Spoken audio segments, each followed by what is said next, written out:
Master minds commerce చదవాలనుకునే 10th inter విద్యార్థుల తొలి ఎంపిక. నమస్తే, నేను Keshav. Welcome to Suman TV. Polavaram Banakacherla ఈ ప్రాజెక్టు గురించి ఇప్పుడు ఎక్కువ చర్చ నడుస్తోంది. రెండు తెలుగు రాష్ట్రాల మధ్య ఇది చిచ్చుగా కూడా మారింది. పంచాయతీ మొత్తం ఇప్పుడు కేంద్ర ప్రభుత్వం చేతిలోకి వెళ్ళింది. కేంద్రం ఎలాంటి నిర్ణయం తీసుకుంటుంది అనేది ఆసక్తికరంగా ఉంది.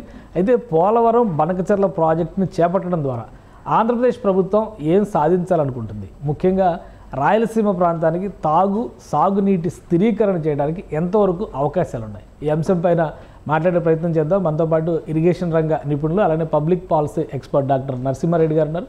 నరసింహారెడ్డి గారు నమస్కారం. నమస్కారం. సరే, ఈ పోలవరం బనకచెర్ల ప్రాజెక్టు గురించి రెండు పరస్పర భిన్న వాదనలు వినిపిస్తున్నాయి. ఆల్రెడీ ఆంధ్రప్రదేశ్ సీఎం ఇది ప్రతిష్టాత్మకమైన ప్రాజెక్టు, రాయలసీమకి చాలా అత్యవసరం అని చెప్తున్నారు. తెలంగాణ సీఎం దీనిపైన కేంద్రానికి కంప్లైంట్ చేశారు. సో మనం సర్దుకుంటే సమస్యలు ఉండవు అంటూ మళ్ళీ ఏపీ సీఎం చంద్రబాబు నాయుడు ఒక కామెంట్ చేశారు. ఏంటి అసలు ఈ ప్రాజెక్టుతో ఏపీ సర్కారు ఏమి ఆశిస్తోంది? ఇవి పొలిటికల్ స్టేట్మెంట్స్ చాలా వచ్చినాయి. అయితే మనము మూలలోకి వెళ్తే రాయలసీమకు నీళ్ళ అవసరం ఉందనేది మనకు తెలిసిందే. అది ఈ రోజు కాదు, గత 50 ఏళ్ళ నుంచి నీళ్ళ అవసరం పెరుగుతుంది. నీటి కరువు కూడా పెరుగుతుంది. అయితే చాలా మందికి తెలియదు ఏంటంటే రాయలసీమలోనే చాలా పెద్ద పెద్ద నీటి మన చెరువులు ఉంటాయి, లేక్ ట్యాంక్స్ పెద్ద పెద్దది, చాలా పెద్దవి. వాటిని దాదాపు సముద్రం అనేంత. అంటే ఆ స్థితి నుంచి ఇప్పుడు నీళ్ళు లేని స్థితికి ఎందుకు వచ్చాము అనేది మనం ఎప్పుడైనా విశ్లేషించుకోవాలి. చాలా మటుకు దాన్ని పట్టించుకోవాలి. ఇక రెండవది, ఇప్పుడు ఏంది, ఈ ప్రాజెక్టు ఒక నది నుంచి ఇంకొక నదిలోకి తీసుకొచ్చి ఆ నదీ పరివాహక ప్రాంతంలో నీటి కరువును తీరుస్తాం అనేది ఒక హామీ. అది అయితే ఇక్కడ మరి ఈ నదిలో నీళ్ళు ఎందుకు ఎండిపోయినాయి? కృష్ణా నదిలో నీళ్లు లేవా? కృష్ణా నదిలో మనం దాదాపు 800 టీఎంసీ మనకు అవార్డు వచ్చింది, అంటే ఉమ్మడి ఆంధ్రప్రదేశ్ కాపు మనకు. మరి ఈ 800 టీఎంసీలు వస్తాయని దీని మీద ప్రాజెక్టులని అప్పుడు చాలా కట్టారు. మరి కృష్ణా నది గత 10 ఏళ్లలో దాదాపు 8 ఏళ్ళు ఎండిపోయింది. శ్రీశైలంలో నీళ్లు లేవు.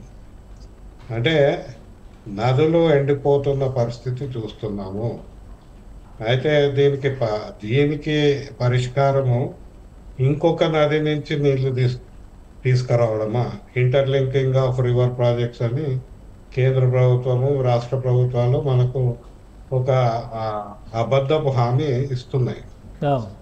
ఇక్కడ ఇది సుస్థిర పరిష్కారమా అనేది ఇప్పుడు పర్యావరణ అంశం కావచ్చు, మనం ఆర్థిక అంశం కావచ్చు, రాజకీయ అంశము, అన్నీ చూసుకుంటే పర్యావరణ పరంగా ఎందుకు నీళ్లు తగ్గుతున్నాయి? ఇక నాలుగోది, మనకేం చెప్తున్నారు, ఇప్పుడు గోదావరిలో 2981 టీఎంసీలు వృధాగా సముద్రంలో కలుస్తున్నాయి అంటున్నారు. దీన్ని వృధా అని కేవలం రాజకీయ నాయకులు, ఇరిగేషన్ ఇంజనీర్లే చెప్తారు. ఎందుకంటే పర్యావరణ పరంగా ఇది ఒక సహజ నీటి చక్రంలో భాగం. సముద్రంలో నీరు కలుస్తుందంటే మళ్ళీ అది వర్షమై మన దగ్గరకు మళ్ళీ వస్తుంది, మళ్ళీ నదిగా మారి సముద్రంలో కలుస్తుంది. దీన్ని వృధా అని ఈరోజు మనం ఎప్పుడైతే 2025లో వాతావరణ మార్పుల గురించి, పర్యావరణం గురించి తీవ్రంగా అంతర్జాతీయ స్థాయిలో అనేక సమావేశాలు జరుగుతున్న క్రమంలో కూడా మనం ఇప్పటికీ నదిలో పారే నీటిని వృధా అని అనటంలోనే ఒక రాజకీయ దృక్పథం ఉంది అని నేను అంటున్నాను. కానీ ఒక సద్వినియోగం చేసేటువంటి క్రమంలో ఆంధ్రప్రదేశ్లో లోతట్టు ప్రాంతం, ఏదో చెప్పాలంటే రాయలసీమ ప్రాంతానికి పూర్తిగా నీటి ఎద్దడి అనేటువంటి సమస్యను పరిష్కరించాలంటే నదుల అనుసంధానం ఒకటే మార్గం అంటున్నారు. ఒకవైపు పోలవరం, దాంతోపాటు ఈ బనకచెర్ల ప్రాజెక్ట్ చేస్తే వాటర్ బ్యాలెన్స్ జరుగుతుంది, ఆ బేసిన్ నుంచి ఈ బేసిన్కి డైవర్షన్ చేయడానికి స్కోప్ వస్తుంది అనేటువంటి మాట చెప్తున్నారు. ఎంతవరకు అది సాధ్యమయ్యేటువంటి విషయమేనా? సాధ్యం కాదు. ఎందుకంటే మొట్టమొదట ఈ వీళ్ళు ఏదైతే సర్ప్లస్ వాటర్స్ అంటున్నారో ఇది ఎప్పటి వరకు సర్ప్లస్ ఉంటుంది అనేది వాళ్ళు చెప్పలేరు. 2989 టీఎంసీలు గోదావరిలో వస్తున్నాయి. కానీ గోదావరి మనకు నాసిక్ నుంచి వచ్చే గోదావరి ఈ గత 3-4 ఏళ్లలో ఎండిపోయింది. మనకి ఇప్పుడు గోదావరి ఎక్కడైతే తెలంగాణ ఆంధ్రప్రదేశ్లో కనపడుతున్న గోదావరిలో నీళ్లు ఇంద్రావతి నుంచి ఇంకో నది నుంచి వచ్చిన నీళ్ళు అవి. సో ఇవి గోదావరి నీళ్లు కాదు అచ్చంగా. అంటే గోదావరి ఎండిపోయింది. గోదావరి మీద మహారాష్ట్ర ప్రభుత్వము గత 10-15 ఏళ్ళుగా దాదాపు 1,00,000 కోట్ల పెట్టుబడి పెట్టింది. నీళ్లు లేవు. పోయిన సంవత్సరము కరువు వచ్చింది. అంటే ఈ నదిలో నీళ్లు ఉన్నాయి. ఈ నదిలో నీటిని మేము కేవలం 150 టీఎంసీలు 200 టీఎంసీలు వాడుకుంటామంటే మీరు అడ్డుపడుతున్నారని ఏదైతే చెప్తున్నారో ఇదేదో ఖచ్చితమైన లెక్కలాగా మాట్లాడుతున్నారు. ఇది సరికాదు. ఎందుకంటే నీళ్ళు ఎన్ని ఉంటాయి, ఎంత ఉంటుంది అని చెప్పే ఖచ్చితమైన లెక్కలు లేవు. ఇది మనము కాళేశ్వరం నుంచి నేర్చుకోవాలి. కాళేశ్వరం అనుభవం నుంచి నేర్చుకోవాల్సిన అవసరం ఉంది. అయితే ఇది నేనేమంటున్నా, మనం 2 రాష్ట్రాల రాజకీయ నాయకుల మధ్య సంవాదాన్నే చూడకుండా ప్రజల దృక్పథంతో, పర్యావరణ దృక్పథంతో అసలు మొత్తం ఆర్థిక అభివృద్ధి గురించి ఇందులో ఏమున్నది అనేది లోతుల్లోకి వెళ్ళి ఆలోచించాల్సిన అవసరం ఉన్నది. ఆ దృక్పథం కూడా మనం తీసుకొస్తే బాగుంటుంది. ఇప్పుడు చేస్తున్నటువంటి విమర్శలు కూడా రాజకీయ కోణంలో ఉన్నటువంటి విమర్శలేనా, లేదా అందులో ఏమైనా వాస్తవ దృక్పథాలు ఉన్నాయా?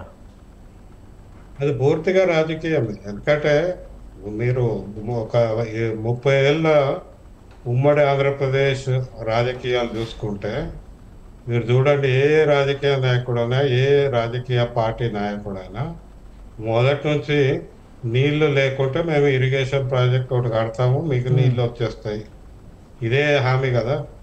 మరి 30 ఏళ్లలో ఎన్ని ప్రాంతాలకి వీళ్ళు నీళ్ళు ఇవ్వగలిగారు, ఎన్ని వేల కోట్లు పెట్టుబడులు జరిగినాయి. అది ఆ చంద్రబాబు నాయుడు గవర్నమెంట్ కావచ్చు, రాజశేఖర రెడ్డి కావచ్చు, ఇంకా తర్వాత వచ్చిన అటు ఇటు వచ్చిన ప్రభుత్వాలు కావచ్చు, వీళ్ళు నీళ్లను ఇవ్వడము కేవలం ఇరిగేషన్ ప్రాజెక్ట్ ద్వారానే సాధ్యము అని చెప్తూ దాని వచ్చే పరిణామాలు, పర్యవసానాల గురించి మాత్రము ఎక్కడా చర్చ లేదు. ఇది మీరు చూడండి, పోలవరం కావచ్చు, కాళేశ్వరం కావచ్చు, ఇంకా మిగతా ఏ ఇరిగేషన్ ప్రాజెక్ట్ అయినా అందులో చాలా అంశాలను ఎక్కడ చర్చలో తీసుకురాను. హామీ ఇస్తారు, వేల కోట్ల రూపాయల పెట్టుబడులు పెడతారు, ఆఖరికి మిగిలేది నీళ్ళు ఉండవు, రైతుకు మాత్రం కన్నీళ్ళే ఉంటాయి. అంటే స్పెషల్ పర్పస్ వెహికల్ పెట్టి ఆంధ్రప్రదేశ్ ప్రభుత్వం దీన్ని ఒక టైం బౌండ్ ప్రోగ్రామ్గా తీసుకుని మేము డెవలప్ చేస్తాము అంటున్నారు. పెద్దగా ఎక్కువ ల్యాండ్ ఎక్విజిషన్ కూడా అవకాశం లేకుండా వీలైనంత తక్కువ ఖర్చుతో చేయడానికి ప్రయత్నిస్తున్నామని చెప్పి అంటున్నారు. ఎంతవరకు పాసిబిలిటీ ఉంది నిజంగానే బనకచర్ల లింక్ కనుక, పోలవరం బనకచర్ల లింక్ని అతి తక్కువ ఖర్చుతో అమల్లోకి తీసుకొస్తే రాయలసీమకు ప్రయోజనం వచ్చేటువంటి అవకాశాలు కానీ, ఆ మొత్తం ప్రవహించేటువంటి ప్రాంతాలంతా కూడా ఆయకట్టు స్థిరీకరణలు కానీ జరగడానికి అవకాశం ఉంటుందా?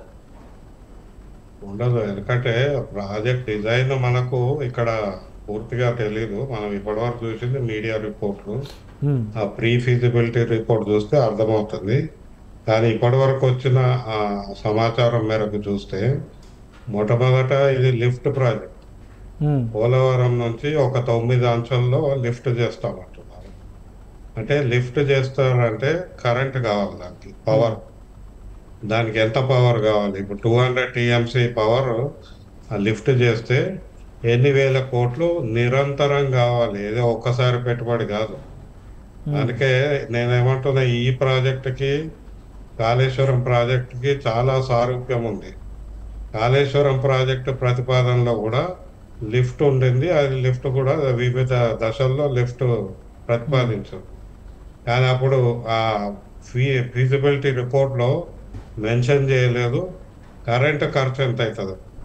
కరెంటు ఖర్చు మనకు ఇప్పుడు కాళేశ్వరంలో అంటే ఇప్పుడైతే ఆపేసారు కానీ లాస్ట్ ఇయర్ అంతకుముందు దాదాపు 4,000 కోట్ల నుంచి 6,000 కోట్ల రూపాయలు ప్రతి ఏటా ఏది నీళ్లు పూర్తి స్థాయిలో పంపింగ్ చేయకముందే అంత ఖర్చు అయింది.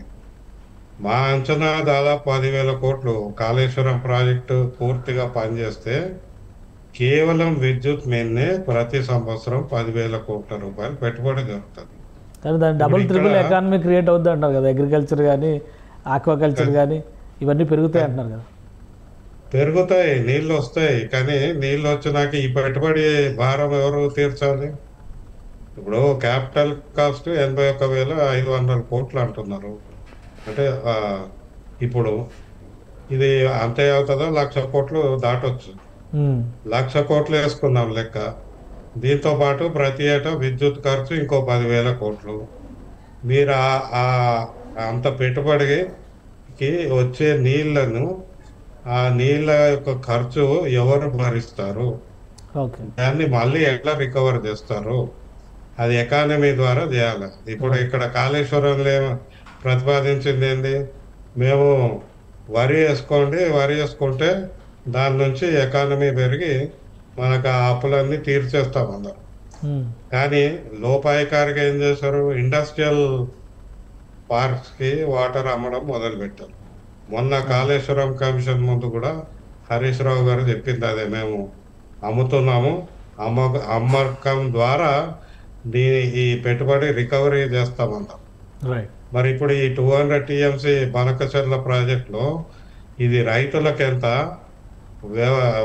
మన వ్యవసాయం డ్రింకింగ్ వాటర్కి ఎంత, మన పారిశ్రామిక అవసరాలకు ఎంత, ఇందులో ఎవరు భరించగలుగుతారు?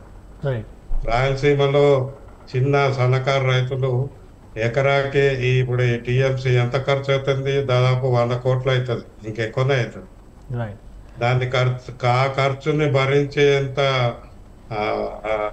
శక్తి రాయలసీమ రైతులకు ఉందా? ఒక విషయం, ఇప్పుడు కేంద్రం ముందరకి తీసుకెళ్ళి పెట్టారు ఈ పంచాయతీ అంతా. ఆంధ్రప్రదేశ్ ఏమో మాకు సూత్రప్రాయ అంగీకారం వచ్చేసింది, ఒక 45 రోజుల్లో టెండర్స్కి వెళ్ళిపోతాం అన్నట్టుగా ఆంధ్రప్రదేశ్లో చర్చ నడుస్తుంది. తెలంగాణ ప్రభుత్వం ఎపెక్స్ కమిటీ అనుమతులు లేకుండా నిర్ణయం తీసుకోవడం తప్పు అని చెప్పని అక్కడ కంప్లైంట్ చేసింది. కేంద్రం ముందు ఉండేటువంటి ఆప్షన్స్ ఏంటి? కేంద్రము ఫిలాసాఫికల్గా అంటే ఇట్లాంటి ప్రాజెక్టులకి వ్యతిరేకత కేంద్రం దగ్గర లేదు. ఇప్పటికే నదుల అనుసంధానం మీద 3 ప్రాజెక్టులు ఇదే గోదావరి మీద ప్రతిపాదన ఉంది. ఇప్పుడు ఇంకొక క్లారిఫికేషన్ మనం తీసుకోవాల్సింది, పోలవరం విజయవాడ లింక్ ఇప్పటికే ప్రతిపాదించాం. మరి ఇప్పుడు పోలవరం బనకచెర్ల మళ్ళీ వయా విజయవాడ అంటున్నారు. అంటే ఇది అందులో భాగమా, ఇది అడిషనల్ ప్రాజెక్టా అనే క్లారిఫికేషన్ లేదు. ఇక రెండోది, కేంద్ర ప్రభుత్వం అనుమతులు ఇవ్వాలి. ఇప్పుడు అనుమతుల్లో ఇప్పుడు తెలంగాణ ప్రభుత్వం ఆక్షేపణ కూడా ఏంటంటే చాలా వేగంగా ఇస్తున్నారు.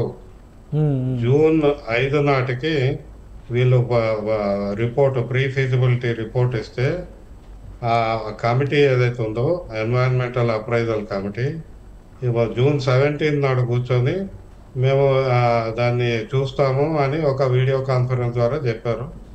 జూన్ లోపటే దానికి అప్రూవల్ ఇస్తారని ఇప్పుడు వాళ్ళు అంటున్నారు.